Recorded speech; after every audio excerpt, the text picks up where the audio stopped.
Некогаш рецептите ги баравме по тефтерите на баба, денес ги пребаруваме на интернет. Живееме во многу динамично време, трендовите се менуваат со огромна брзина. Нешто што било многу популарно пред само неколку месеци, од денешна перспектива е веќе застарено. Една од тие работи е и одењето во кино. Што значеше некогаш да се оди во кино? Киното е, како да кажем со еден збор, храм на културата, буквално популарната култура. За мене тоа е место култно каде што можеш да доживееш синестезија на сите сетила, а темница е. Значи во темница, буквално да не се гледа ништо пред око освен филмското платно, ти ги доживаш сите чувства, дури миризбата, дали од пуканки, дали од луѓето, од парфеми, ти чувстваш, а не си под психотропни супстанции, туку си отишол да уживаш во филмската уметност. Има разлика драстична, филмовите некојаш и сега, ние одевме порано нака семено, фамилиарно, значи култ кон кината, барем еднаш месечно да отидеш. Се сеќам со родителите, ме носеа често во кино Карпаш на оние филмови детски Тарзан, Аладин и волшебната ламба.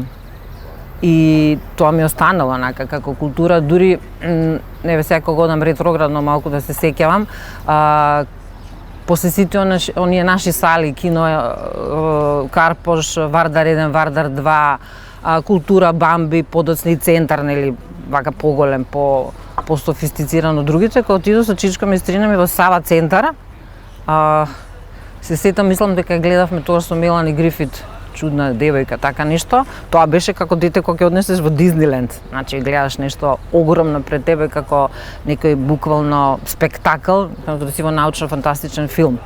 И треба да негуваме таа култура, баш се радувам што седнавме блиску до кино Фросина, ете првиот македонски филм Фросина, и на децата треба да се пренесе љубовта кон филмовите, затоа што има разлика. Кога гледаш филм дома, ќе те прекине некој 100 пати, вака знаеш дека ќе отидеш таму, па ќе уживаш во таа убавина на грандиозност, на големото филмско платно.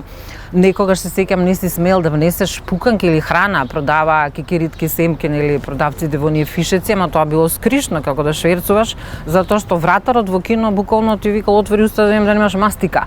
Брилијантин филмот со Оливија Њутон-Џон и Џон Траволта, сите сме го гледале по неколку пати. Дури кога не сме успеале да обезбедиме карти, сме купувале од така наречените тапкароши. Колку филмската култура им е препознатлива на помладиве генерации. Брилијантин 6 пати најмалку и Грозница сабота навечер. Ги сакав тие мюзикли многу, па и Коса, и Футлус, Огнени улици, Чикаго од понов период.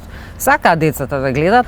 Културата на младите треба да ме пренесеме ние возрастните, и тоа е нешто што се негува во семејството. Еве, ја постојано се сеќавам како изгледало тоа кога јас сум била мала, и се сеќам само на ситуации на сцени, да речеме во едно мало место како што е Сокобања, да речем провинција.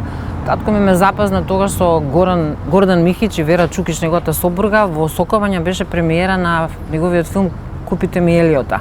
И тоа за мене беше нешто што го паметам, да го изгледаш тој филм, да се запознаеш со тие луѓе,